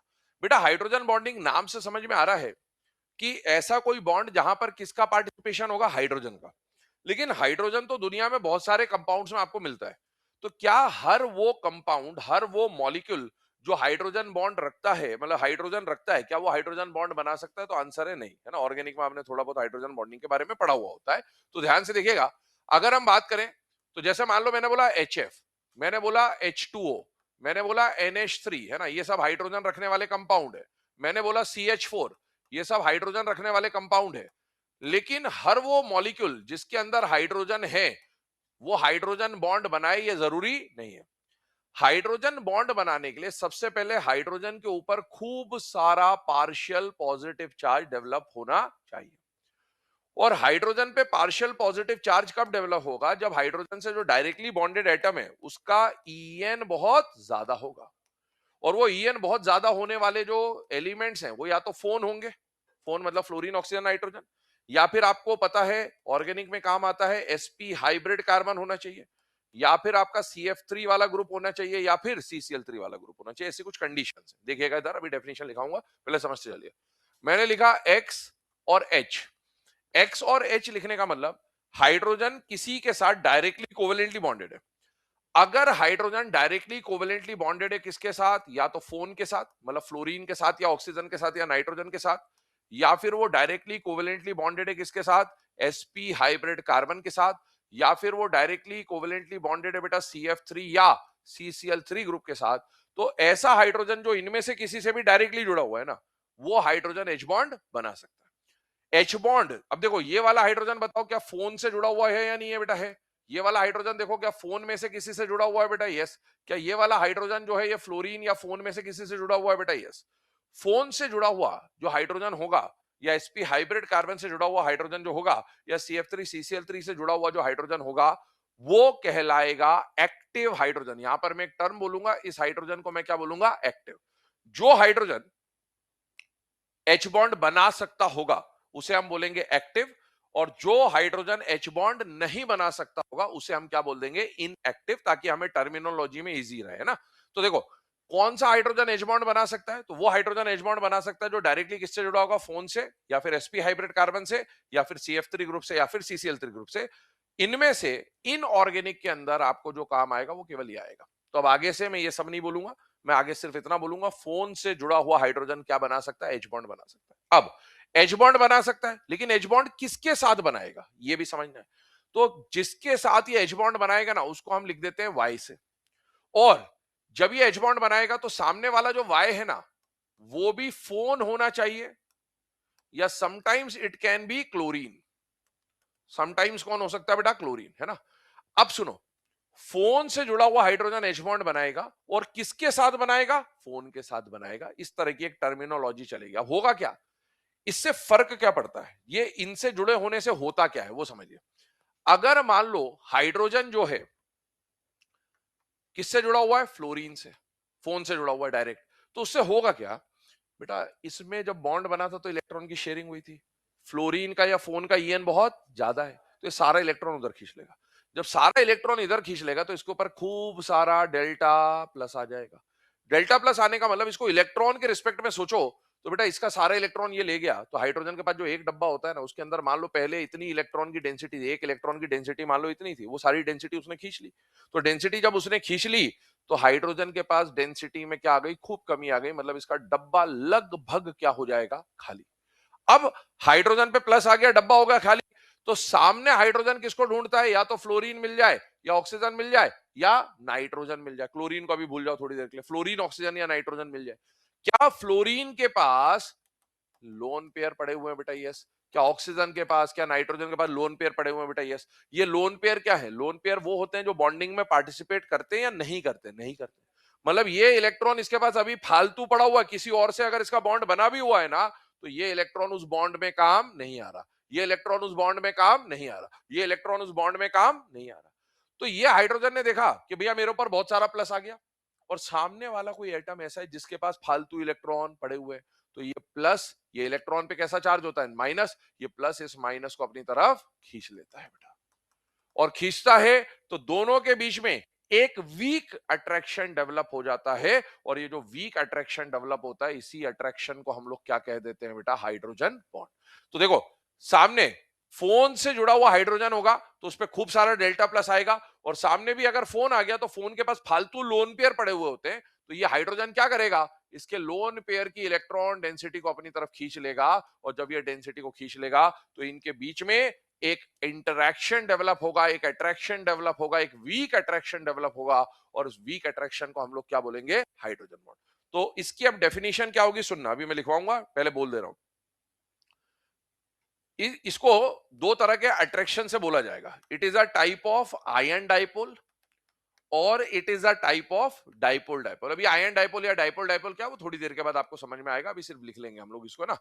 It is a type of ion dipole dipole dipole attraction between partially positively charge hydrogen. वो पार्शियली पॉजिटिवली चार्ज हाइड्रोजन कौन सा होगा, which is directly bonded to F O N sp hybrid carbon CF3 CCl3। फिर से सुनिएगा, ion dipole dipole dipole type of attraction between partially positively charge hydrogen and highly electronegative atom such as F O N और sometimes chlorine. इनके बीच का जो attraction उसको क्या बोलते हैं, हाइड्रोजन बॉन्ड। डेफिनेशन बोल रहा हूं, लिखिएगा, फिर ये रिप्रेजेंटेशन भी लिखेंगे हम लोग, लिखिएगा। It is a type of, it is a type of dipole dipole, it is a type of dipole dipole or ion dipole attraction, it is a type of dipole dipole or ion dipole attraction, it is a type of dipole dipole or ion dipole attraction between partially positively charged hydrogen, between partially positively charged hydrogen, between partially positively charged hydrogen, bracket में लिखिए इसके बाद, directly covalently bonded to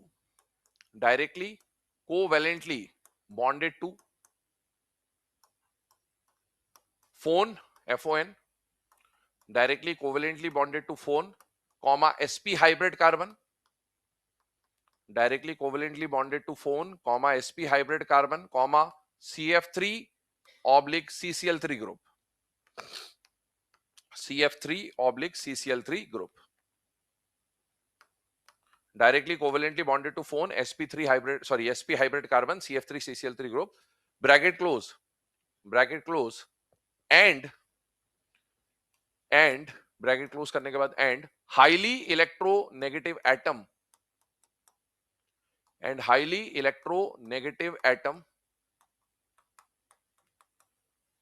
such as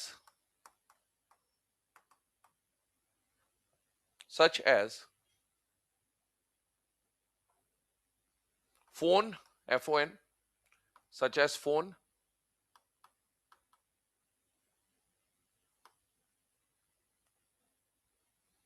and sometimes chlorine, such as phone and sometimes chlorine.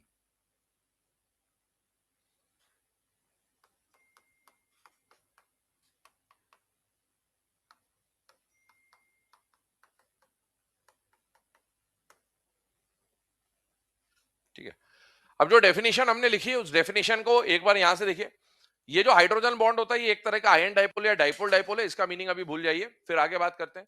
ये hydrogen bond किसके बीच में बनेगा, partially positively hydrogen, partially positively charge hydrogen हम किसको बोल रहे हैं, जो डायरेक्टली कोवेलेंटली बॉन्डेड है या तो फोन से या sp हाइब्रिड कार्बन से या CF3 CCl3 से, bracket close, between partially positively charge hydrogen and highly electronegative atom such as F O N and sometimes chlorine. ये इसका रिप्रेजेंटेशन है, रिप्रेजेंटेशन लिखिए, फिर आगे बात करते हैं।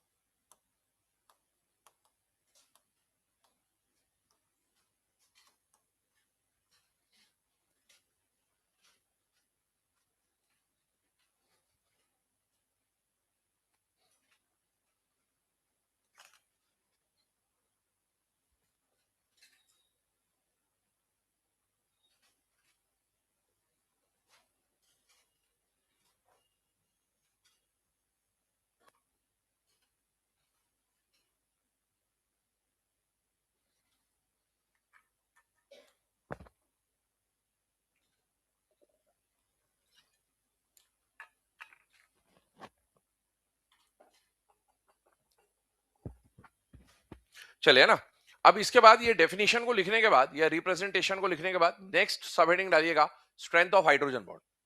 देखिए हाइड्रोजन बॉन्ड में 3-4 तरह के क्वेश्चन बनते हैं। पहला क्वेश्चन तो आपको डेफिनेशन बेस बन जाएगा, जो मैंने अभी आपको डेफिनेशन लिखाई, इसको डेफिनेशन को और थोड़ी बहुत बातें हैं जो अपन अभी आगे जैसे से बढ़ेंगे टॉपिक में आ जाएगा।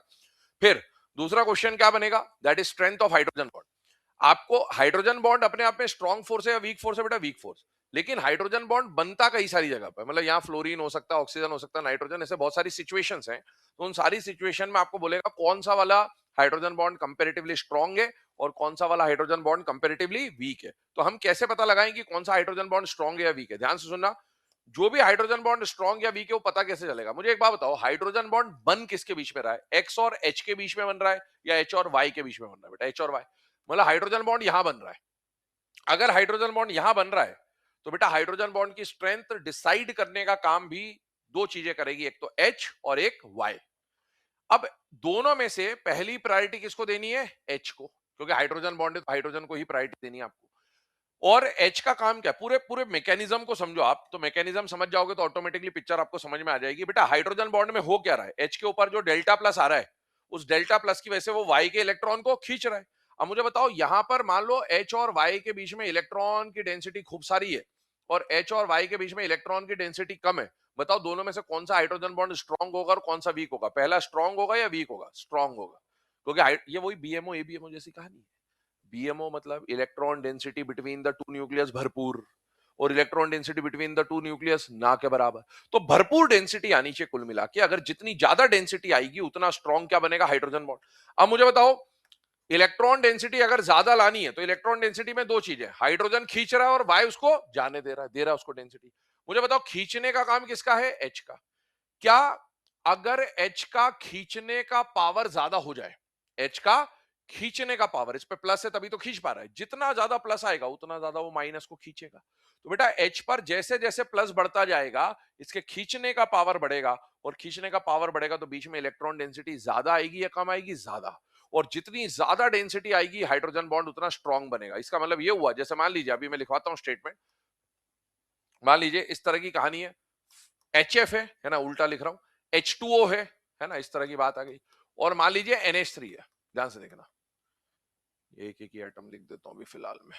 HF है, OH है और NH है, ध्यान से देखिए। क्या ये सारे हाइड्रोजन कहीं ना कहीं फोन से जुड़े हुए हैं? बेटा यस, मतलब ये हाइड्रोजन बॉन्ड बना सकते हैं नहीं बना सकते? बना सकते, एक्टिव है। बेटा फ्लोरीन से जुड़े हुए हाइड्रोजन पर भी डेल्टा प्लस आएगा, ऑक्सीजन से जुड़े हुए हाइड्रोजन पे भी डेल्टा प्लस आएगा, और नाइट्रोजन से जुड़े हुए हाइड्रोजन पे भी डेल्टा प्लस आएगा। लेकिन बताइए तीनों में से क्या तीनों का डेल्टा प्लस बराबर होगा या कम ज्यादा होगा? कम ज्यादा। और जो इस पे डेल्टा प्लस आ रहा है वो डेल्टा प्लस वाई की वजह से आ रहा है या एक्स की वजह से आ रहा है? एक्स की वजह से, क्योंकि इलेक्ट्रॉन खींचने का काम तो ये कर रहा है, तब इस पे प्लस आ रहा है। मुझे बताओ फ्लोरीन की वजह से हाइड्रोजन पे डेल्टा प्लस सबसे ज्यादा आएगा, क्योंकि ईएन का डिफरेंस ज्यादा है तो वो ज्यादा खींच लेगा, तो इस पे कम बचेगा। इसके ऊपर डेल्टा प्लस थोड़ा कम आएगा और इसके ऊपर डेल्टा प्लस सबसे कम आएगा। अगर डेल्टा प्लस अलग अलग है तो इधर वाले को वाई को देखना भी नहीं है, वाई से कोई मतलब ही नहीं। इसका खींचने का पावर ज्यादा है, इसके खींचने का पावर कम है, इसके खींचने का पावर और भी कम है। जिसके खींचने का पावर सबसे ज्यादा, क्या वो सबसे ज्यादा इलेक्ट्रॉन डेंसिटी खींच लेगा? बेटा yes.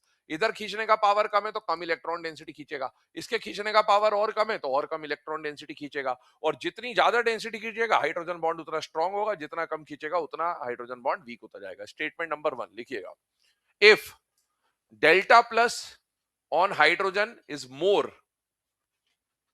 If delta plus on hydrogen is more, if delta plus on hydrogen is more, then hydrogen bond will be stronger.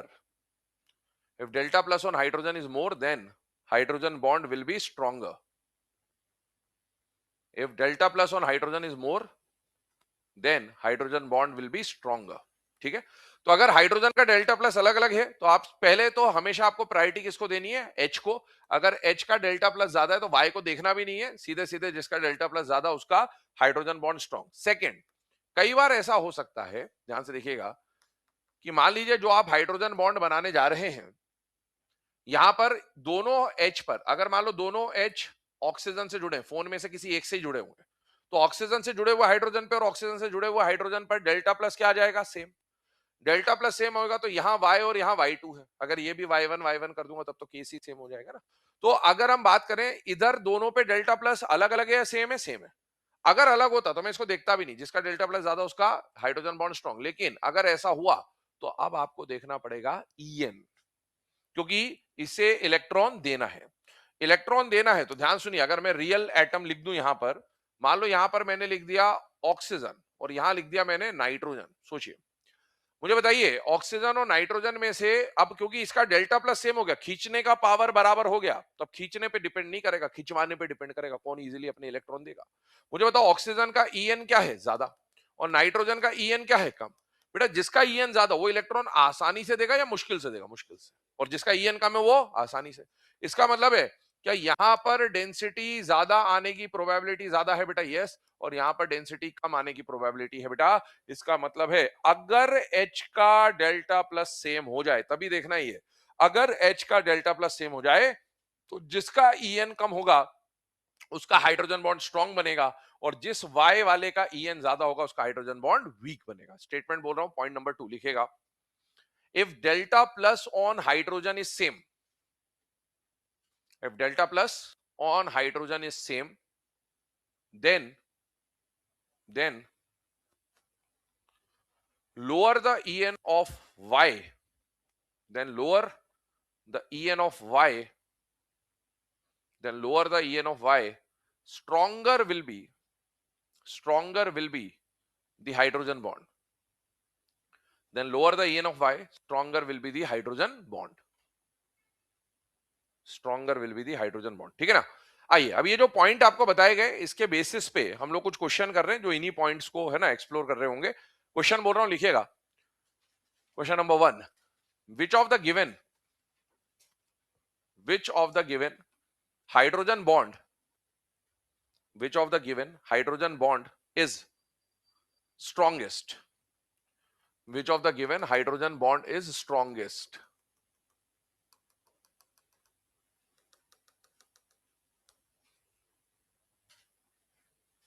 Question number 1 के लिए ऑप्शंस आपके सामने ऑलरेडी लिखे हुए हैं।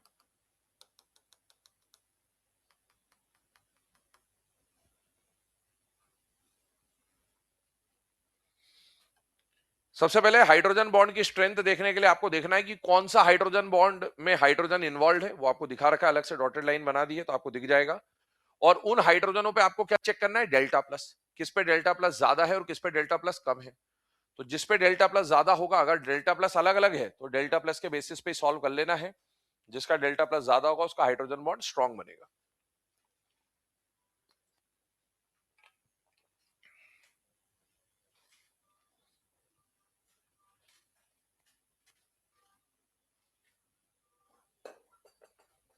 चलिए इसका आंसर क्या हो जाएगा बेटा, फर्स्ट ऑप्शन। ठीक है, फर्स्ट ऑप्शन हो जाएगा। क्यों फर्स्ट ऑप्शन हो जाएगा, देखिएगा जरा ध्यान से। मुझे बताइए यहां पर हाइड्रोजन बॉन्ड जो बन रहा है, क्या ये वाला H H बॉन्ड बना रहा है, यहां पर ये वाला H H बॉन्ड बना रहा है, यहां पर ये वाला H H बॉन्ड बना रहा है। अब H के ऊपर मुझे चेक करना है डेल्टा प्लस। मुझे बताओ हाइड्रोजन पर डेल्टा प्लस आएगा किसकी वजह से, पहले वाले फ्लोरीन की वजह से या बाद वाले की वजह से, पहले वाले। इस पर जो डेल्टा प्लस आएगा वो इस ऑक्सीजन की वजह से आएगा। इसके फ्लोरीन से जुड़े हुए हाइड्रोजन पर, ऑक्सीजन से जुड़े हुए हाइड्रोजन पर और नाइट्रोजन से जुड़े हुए हाइड्रोजन में से फ्लोरीन से जुड़े हुए हाइड्रोजन पर डेल्टा प्लस ज्यादा आएगा, ऑक्सीजन से जुड़े हुए हाइड्रोजन पर डेल्टा प्लस कम आएगा, और नाइट्रोजन से जुड़े हुए हाइड्रोजन पर डेल्टा प्लस और भी कम आएगा। और अगर हाइड्रोजन का डेल्टा प्लस अलग अलग है तो फिर इसके ईएन देखने की कोई जरूरत नहीं, क्योंकि उसका खींचने का पावर ही ज्यादा है, तो वो बेटा ऑटोमेटिकली इलेक्ट्रॉन को ज्यादा खींचेगा। इसका मतलब है यहां पर इलेक्ट्रॉन डेंसिटी ज्यादा आएगी, इसका मतलब ये हाइड्रोजन बॉन्ड स्ट्रॉन्ग होगा और ये वाला हाइड्रोजन बॉन्ड कंपेरेटिवली क्या हो जाएंगे, वीक। अच्छा, इसी में फर्स्ट क्वेश्चन में मान लो आपको, अभी मैंने स्ट्रॉन्गेस्ट बोला, मान लो मैं वीकेस्ट बोलता तो वीकेस्ट कौन सा हो जाता, थर्ड ऑप्शन। और मान लो ऑर्डर बोल देता इंक्रीजिंग या डिक्रीजिंग, तो ए सबसे स्ट्रॉन्ग, बी उससे वीक और सी सबसे वीक, इस तरह का ऑर्डर बन जाएगा। अगला क्वेश्चन बोल रहा हूं, लिखिएगा, determine the correct order, determine the correct order of hydrogen bond strength, determine the correct order of hydrogen bond strength, determine the correct order of hydrogen bond strength. ठीक है, चार ऑप्शन आपके सामने लिखे हुए हैं, हाइड्रोजन बॉन्ड मैंने show भी कर रखे हैं। सबसे पहले डेल्टा प्लस देखें आप, कहां पर डेल्टा प्लस ज्यादा है कम है। जिसका डेल्टा प्लस ज्यादा उसका हाइड्रोजन बॉन्ड स्ट्रॉन्ग, जिसका डेल्टा प्लस कम उसका हाइड्रोजन बॉन्ड वीक। और इनकेस अगर डेल्टा प्लस सेम होते हैं तो फिर आपको Y का EN देखना पड़ेगा। EN कम होगा तो हाइड्रोजन बॉन्ड स्ट्रॉन्ग बनेगा, और EN ज्यादा होगा तो हाइड्रोजन बॉन्ड वीक बनेगा। पर स्टार्ट विद डेल्टा प्लस।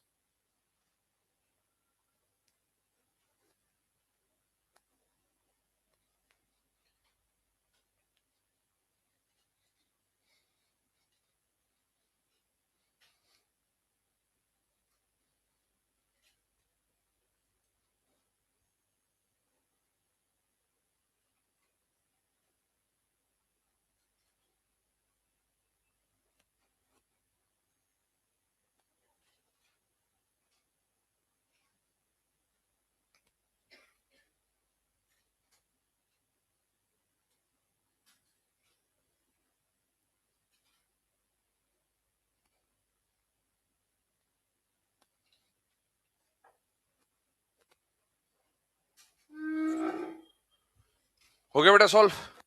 चलिए इनमें से अगर मुझे बताइए ऑक्सीजन से जुड़े हुए हाइड्रोजन पर डेल्टा प्लस क्या आएगा बेटा, ज्यादा। ऑक्सीजन से जुड़े हुए पे आपस में तो सेम रहेगा, और नाइट्रोजन से जुड़े हुए हाइड्रोजन पर डेल्टा प्लस ऑक्सीजन के मुकाबले कम आएगा, लेकिन नाइट्रोजन नाइट्रोजन पे क्या रहेगा, सेम।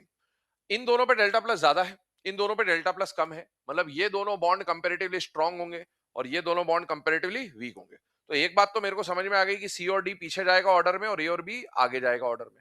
अब मुझे ए और बी को कंपेयर करना है पहले। अब ए और बी को कंपेयर करूं तो बेटा दोनों का डेल्टा प्लस सेम है। डेल्टा प्लस सेम हो गया तो खींचने का पावर सेम हो गया, तो अब उधर खिंचवाने का पावर देखना है। बेटा एन का ई एन कम है तो इलेक्ट्रॉन आसानी से देगा, और इसका पावर ज्यादा, ईएन ज्यादा है, तो खींचने का पावर अगर मतलब ईएन ज्यादा है तो इलेक्ट्रॉन आसानी से नहीं देगा, तो इसका बेटा हाइड्रोजन बॉन्ड स्ट्रांग बनेगा और उसका वीक बनेगा, मतलब बी और ए में ही ऑर्डर बन जाएगा। और सी और डी की बात करें तो बेटा नाइट्रोजन दोनों का डेल्टा प्लस सेम है, तो फिर आपको ईएन देखना है, इसका ईएन कम है तो इलेक्ट्रॉन आसानी से देगा, ईएन ज्यादा है तो इलेक्ट्रॉन आसानी से नहीं देगा, मतलब सी ज्यादा और डी वाला बॉन्ड जो वो वीक है, तो ये ऑर्डर बन जाएगा इधर डी और इधर सी, ये ऑर्डर आएगा बेटा डी सी ए पी। तो इसमें से स्ट्रॉन्गेस्ट, वीकेस्ट और ऑर्डर, ऐसा कोई भी क्वेश्चन पूछ सकता था आपको, तो सॉल्व करने का जो पैटर्न है वो आपको बता दिया। चलिए अब आगे बढ़ते हैं अगले क्वेश्चन की तरफ। क्वेश्चन बोल रहा हूं, लिखिएगा KHF2 KHF2 on dissociation KHF2 on dissociation exists as KHF2 on dissociation exists as following ions exists as following ions।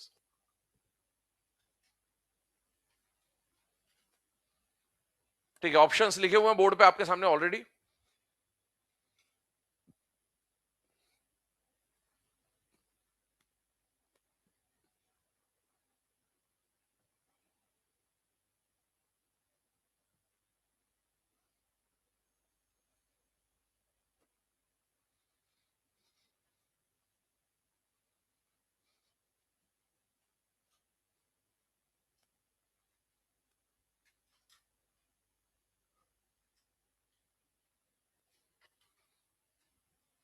चलिए क्या हो जाएगा इसका आंसर बेटा, correct answer is fourth option. ठीक है, अब इसमें क्या होता है, जनरली बच्चों को सी और डी में परेशानी होती है, क्या है पॉइंट मैं समझाता हूं आपको, तो ऑटोमेटिकली आपको क्लियर हो जाएगा, ध्यान से देखिएगा बेटा। अगर हम बात करें KHF2 की, है ना, तो KHF2 की कहानी क्या है वो देखिए।